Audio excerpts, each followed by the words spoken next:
What does the cross signify to us? A blessed Saturday, brothers and sisters. This is our reflection question for today. Holy Spirit, make my heart open to the Word of God. Make my heart open to goodness. Make my heart open to the beauty of God every day. Amen.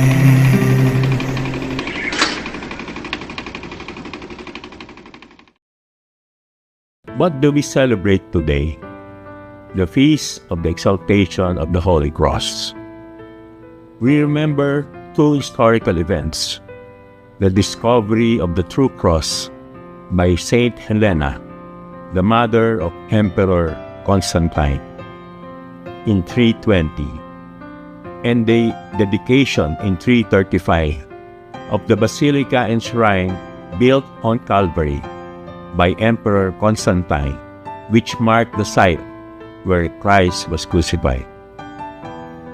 Early in the 4th century, Saint Helena went to Jerusalem in search of the holy places of Christ's earthly life. She buried the 2nd century temple of Aphrodite, which tradition held was built over the Savior's tomb, and her son built the Basilica of the Holy Sepulchre on that spot. During the excavation, workers found 3 crosses. Legend has it that the one on which Christ died was identified when a dying woman was healed after touching it. The cross immediately became an object of veneration. According to a 4th century eyewitness, at a Good Friday celebration in Jerusalem, the wood was taken out of its silver container and placed on a table together with the inscription, "Pilate ordered placed above Jesus' head." Then all the people passed through one by one. All of them bowed, touching the cross and the inscription, first with their foreheads, then with their eyes, and after kissing the cross, they move on. The feast entered the Western calendar in the 7th century after Emperor Heraclius recovered the cross from the Persians, who had carried it off in 614, 15 years earlier. According to the story, the emperor intended to carry the cross back into Jerusalem himself, but was unable to move forward until he took off his imperial garb and walked barefoot. The Feast of the Exaltation of the Cross, more than anything else, is a celebration and commemoration of God's greatest work, His salvific death on the cross, and His resurrection, through which sin and death were defeated and the doors to heaven opened. The entrance antiphon for the Feast of the Exaltation of the Holy Cross is, "We should glory in the cross of our Lord Jesus Christ, for He is our salvation, our life and our resurrection. Through Him we are saved and made free." No one has gone up to heaven except the one who has come down from heaven, the Son of Man. And just as Moses lifted up the serpent in the desert, so must the Son of Man be lifted up, so that everyone who believes in Him may have eternal life. For God so loved the world that He gave His only Son, so that everyone who believes in Him might not perish, but might have eternal life.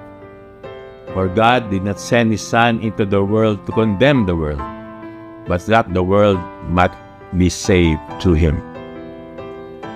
What is so special about the Feast of the Exaltation of the Cross?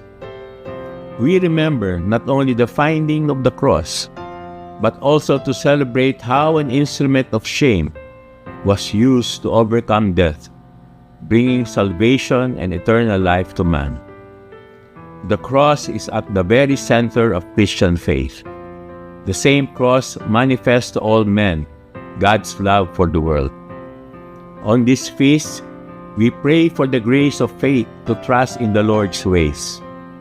The mystery of the cross is perhaps the greatest evidence of the truth of what the prophet Isaiah spoke so many years ago. For my thoughts are not your thoughts, nor are your ways my ways. For as the heavens are higher than the earth, so are my ways higher than your ways, my thoughts higher than your thoughts. We also pray today for the grace to have the wisdom to turn to the cross to find our healing, just as the people of Israel, who had sinned against the Lord, found healing in gazing upon the serpent Moses wrapped around a pole at the Lord's command.